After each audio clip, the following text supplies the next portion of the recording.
just going out for a bit.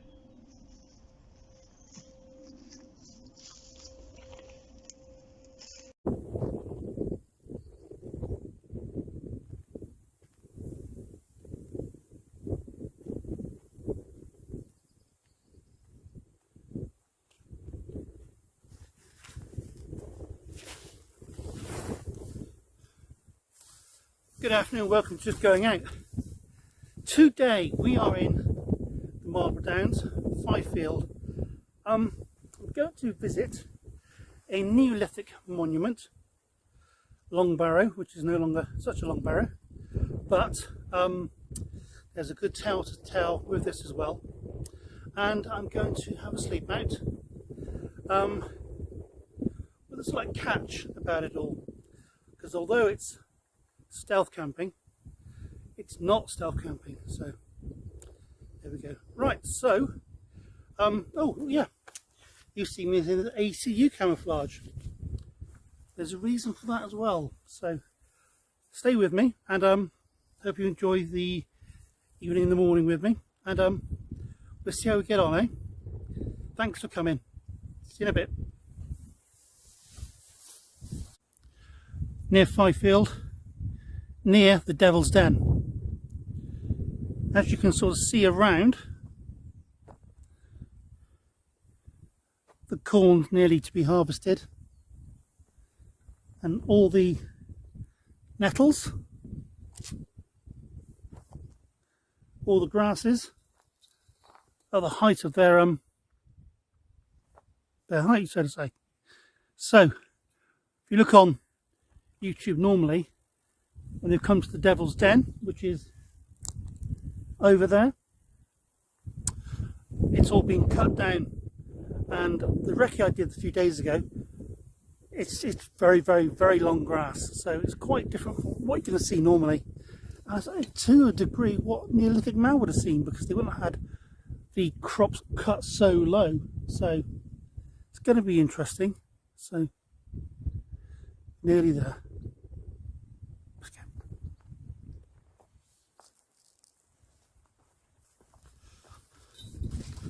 So we're going to get to talk about the Neolithic.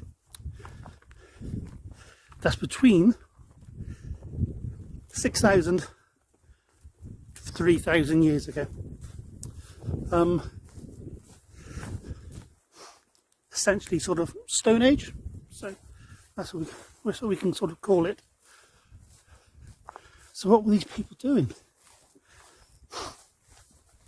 This Devil's Den is the remains of a long barrow, which was roughly about 230 feet long, but due to farming, due to time, as you can see, well, not really because it's covered with corn and wheat, there's no stones to be had. Now, over time, the Devil's Den's been rejigged, and in I think 1921 it was reconstituted. But it's been written about for hundreds and hundreds of years. There's a fair whack of local folklore about it, and that'd be quite good. Take the backpack off and have a proper chat about it when I get through the gates.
The Devil's Den. Why is it called the Devil's Den? Probably a Christian way of explaining these big monuments and the wariness of you to keep away, because if it's not Christian, it's not the right thing. So potentially that, but local folklore, you want to get pregnant, and you're a lady of course, walk around 3 times. Don't walk around 5, because that's when the devil will come and get you. Old Nick. I've had myself a drink of water. What you can do, give old Nick his due. Go to the top. There are a few cups, cup marks, bowls. Fill it up. By morning, it'll be gone. So he likes his due. Now apparently, as folklore goes, at midnight, comes to get his drink and attempts to make it fall down, pulling it with white oxen and all that sort of stuff. 6 oxen, well, it doesn't. They can't pull it down. Another thing is he comes with a black shuck, which is a black devil dog shaped sort of thing, who watches through with blazing red eyes. It's obviously been on too much cider, so there you go. So that's that. That's the local sort of thing here.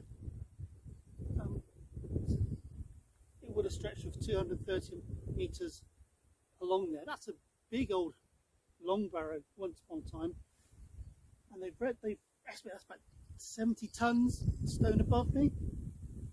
So those Neolithic Stone Age men and ladies, really clever.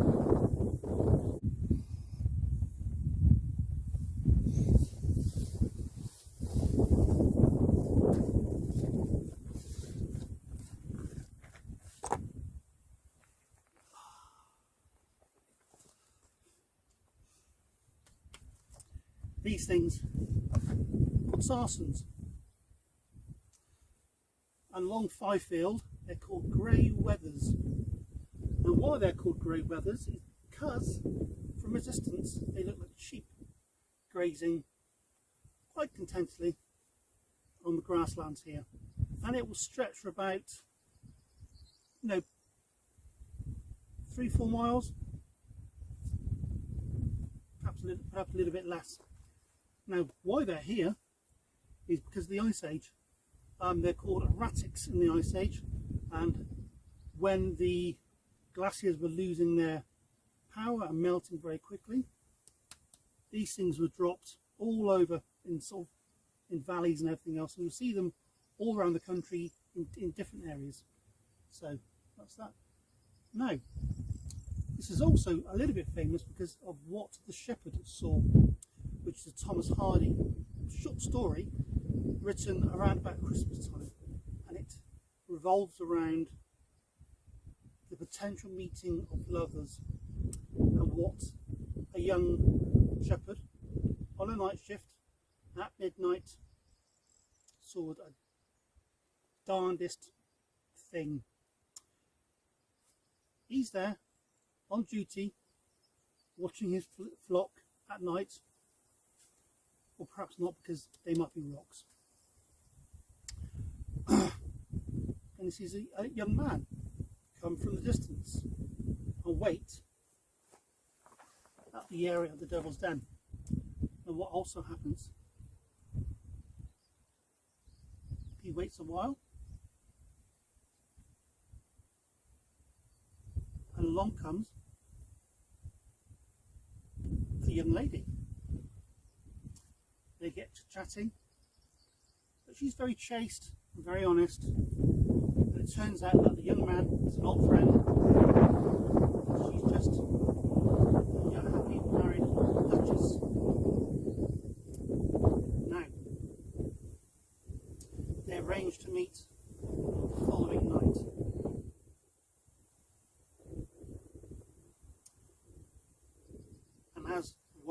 one way, one goes another way.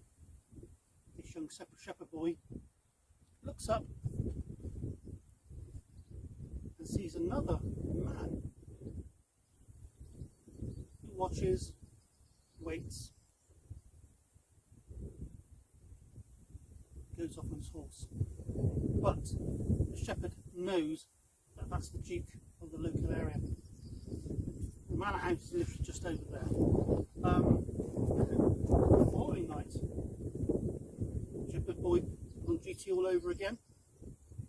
He's in his hut, and what he sees is someone come towards the hut. This is the Duke. The Duke looks at the hut, gets inside, and waits. The shepherd boy snurgles down, out of sight, out of mind.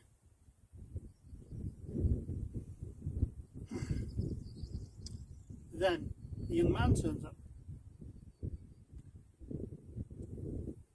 and the Duke comes out and effectively murders him.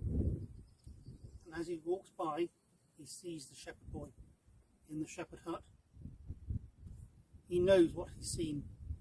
He can't kill the boy as well, so he gives the boy a chance. He gives the boy a chance to live way beyond his station as a shepherd. He brings him up and makes him the steward of his property, which is a huge leap for such a lowly born shepherd boy.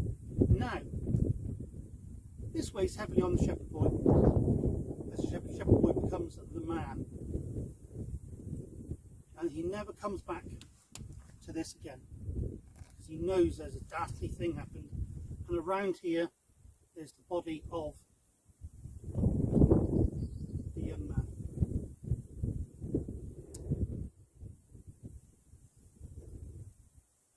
Now, whereas the Duke is ashamed because his wife hasn't come to meet him for another night. She's remained chaste to him, married to him, honouring her vows. So he's killed a young man for the wrong reason.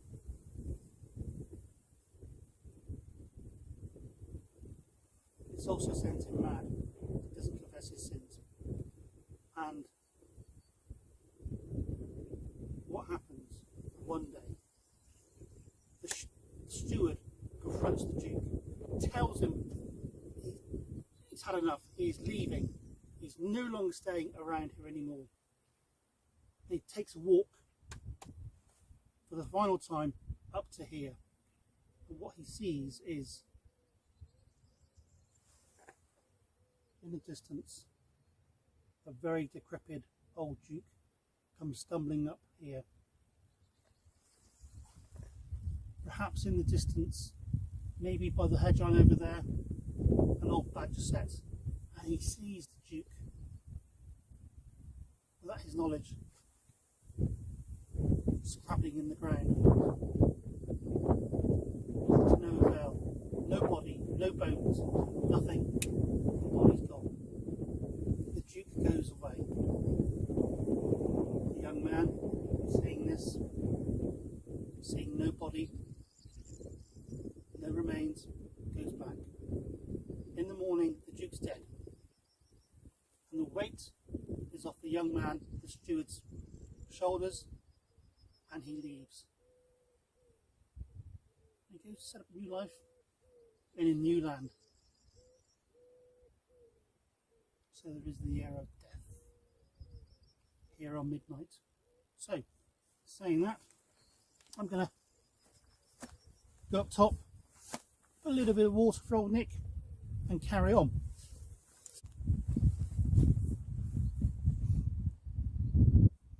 So here I am, sat on one of the grey weathers, safts and stones, being approached very rapidly by a herd of cows, so this could go quite quickly. So the US ACU combats, not very well favoured for an obvious choice. They've done away with that now, but it's defunct. You can pick yourself up quite easily, you know, either brand new like the hat, or I've got a t-shirt. This is an original sort of stuff. And so what I'm thinking about is hiding in plain sight. Stealth camping in, you know, usually hiding away so no one can see you. What I plan to do tonight is to hide amongst some of these grey weathers, wearing the ACU Combat and also utilising this tent, which weighs in at 22 kilograms, not 21 kilograms, crying out loud. The Improved Combat Shelter, the ICS, is a lovely bit of kit. I have used it. Hopefully if the cows don't murder me in the middle of the night, we should get along fine. So, you can look at me, at that, at the hat, and you're only, what am I, barely 2 meters away from the camera. If you were to go 20 meters, 200 meters, I think I'd be indistinguishable amongst his golden and green hillsides and his green feathers. So I'm avoiding the shape, shadow and all that sort of stuff to do with keeping out of the glare. So hopefully I'm away a little bit longer, stare down these cows, and put the shelter up, give myself a little bit of an evening meal. So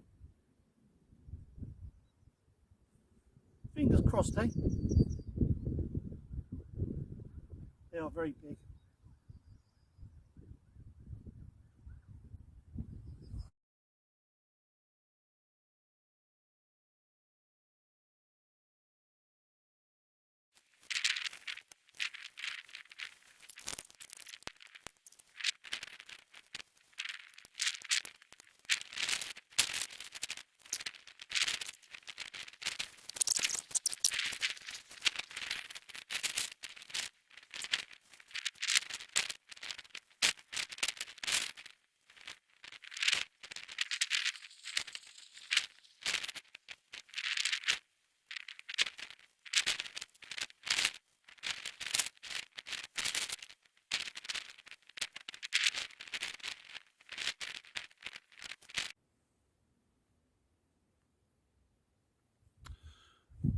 So now the cows are gone, it's just me, the big wide open skies and the tent.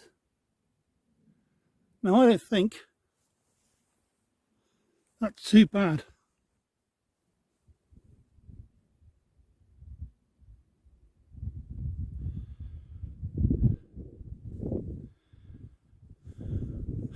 So let's have a closer look inside. It is a full weather tent, so you can go in the depths of winter apparently.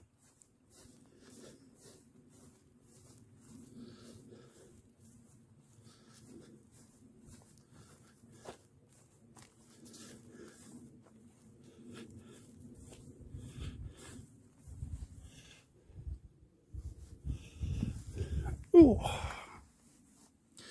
And that's the inside. Not the biggest in the world, but fly screen goes up, and this black screen netting, I can undo it, so I've got complete darkness. I've got my Andy's extra large sleeping bag, my Decathlon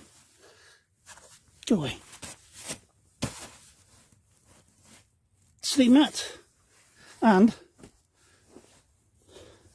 I think it's Average Joe recommended this, so if it does work, Joe, you're a godsend, and I'll give you a lovely big shout out when it works in the morning. So that's that.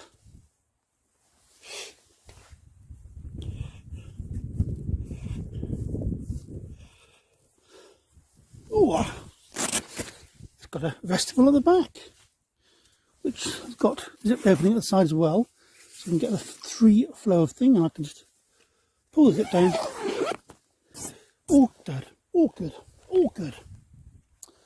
Right, that's rather tickety-boo. Tickety-boo indeed. So I'm now going to get myself a welcome drink. Right. Join me in a second.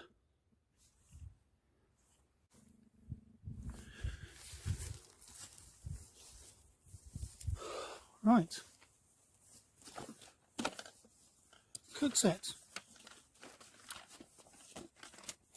What we have for your pleasure today is the BCB Crusader Kit 2. Comes with, as always, native water bottle, plastic cup to go on top,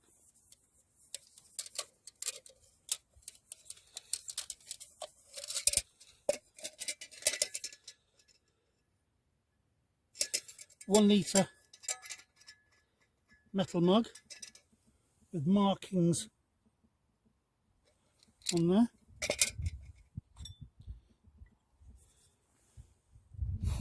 This can be used with twigs.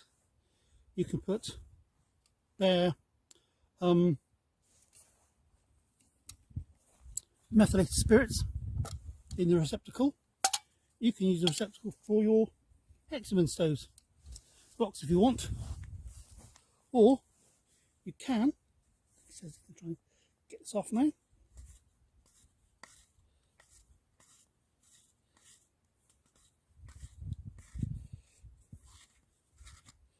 A trouser cooker we're using today.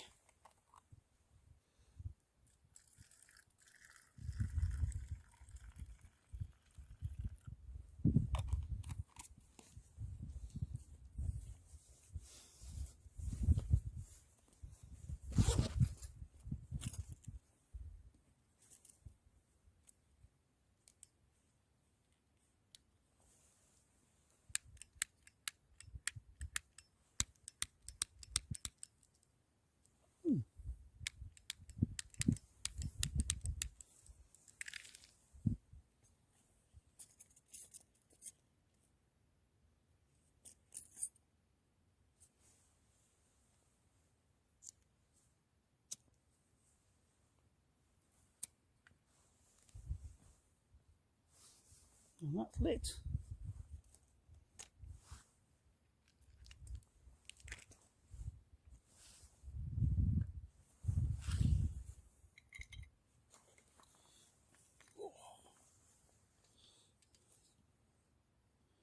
Good thing about this, oops,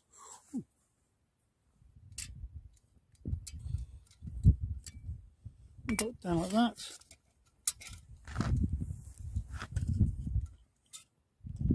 Goes over the side.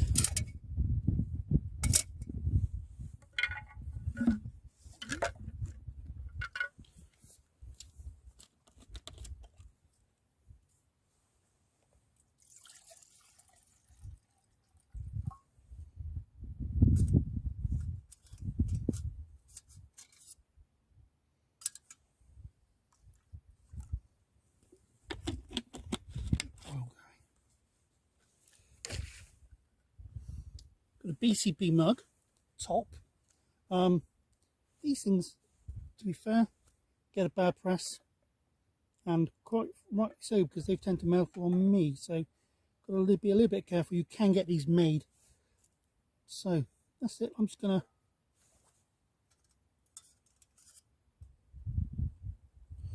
wear a little bit on top there. Let's see what we've got to eat.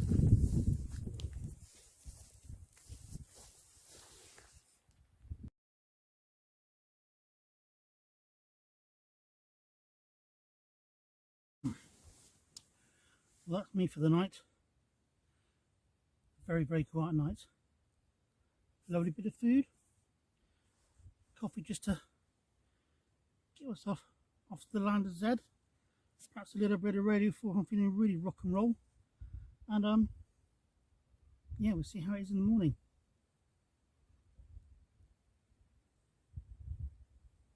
Right. Good night all.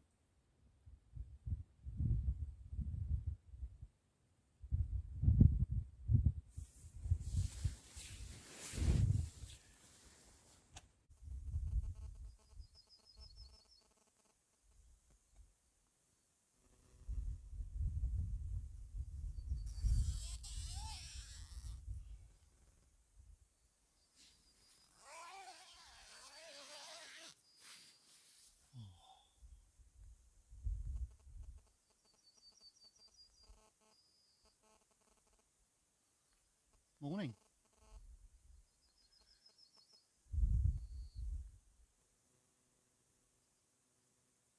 Morning to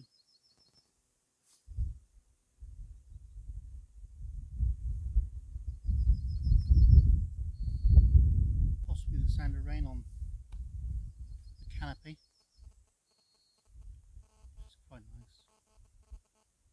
Very nice, in fact. Bonus.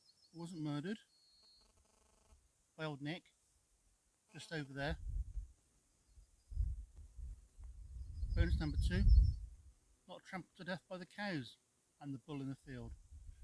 So that's always a good one. Right.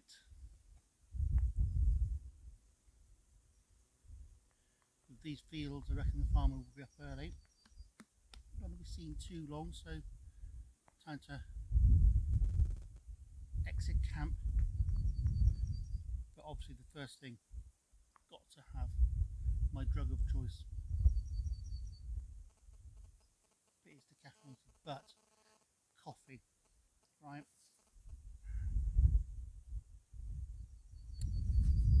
Ooh. Okay, here I am. I'm now about 100 metres above camp.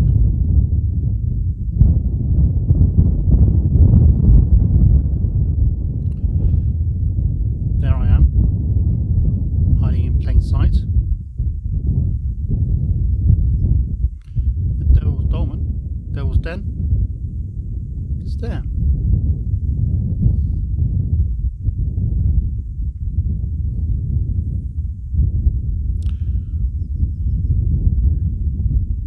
And there's the farm on top of the hill.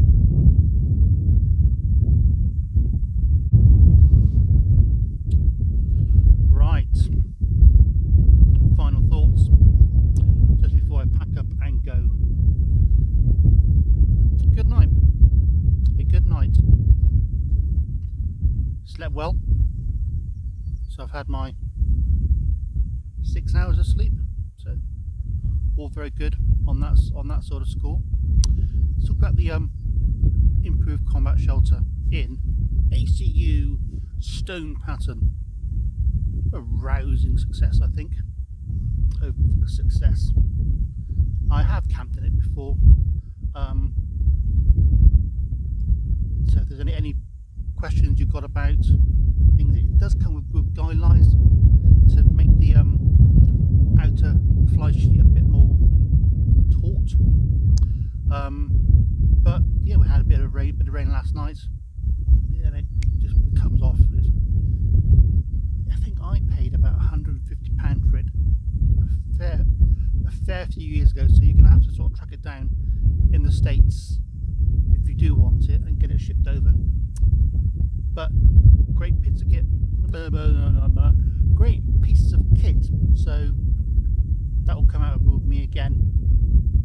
I won't have to come out onto the hiding in plain sight thing with a load of rocks around me, so that's good. The BCB2, I've had that for yonks, never lets you down. Again, that's Scotty proof. I'd like to do a nice little video along those lines about all the different kinds, everything else. That served me superbly.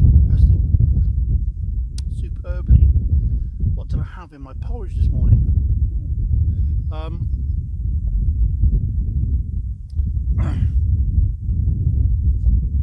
Yeah, everything worked well. The pillow was good. I needed a pillow because I've tried scrunching up this sort of stuff. I've sort of slept on my rucksack in the past. It's not quite the same. But that thing I can put my arm under, I can wiggle around like a right idiot, and get a secure sleep position. And it did help with the Andy's extra large rucksack as well, so that was a bitty bonus. I tried a Decathlon Sleep Mat as well for the first time. Again, I don't know, because the earth is very warm for the last week of good weather, he says. That was very warm. Yeah, very comfortable. I've got no qualms about that at all. So all in all, yesterday, last night and today has been a good success. It's now time for me to get packed up, take the long walk past the Devil's Den, and walk about a couple of miles back to the car. So, right, any comments, questions, please ask. As you may well see from my other videos, I'm always happy to crank out a comment or a answer to your questions like that. And please, if you've not done so before, please like, thumbs up, subscribe, and all that one, because it does help, and feedback is always good as well. Not a lot more to say on this one, so apart from thanks very much all, and do take care of yourselves and those around you, and get out there and go camping. Go camping, you know? I know it may not be always too easy, but hey, you're not gonna get murdered, you're not gonna get found out, you're not, because as long as you're good and snurgle down, you know, don't have your bass system pumping out boom boom boom boom with lights and that sort of stuff, you'll be fine. You'll be fine. Maybe have a friend over as well to make things camaraderie like. So on that note, folks, it's been a good one.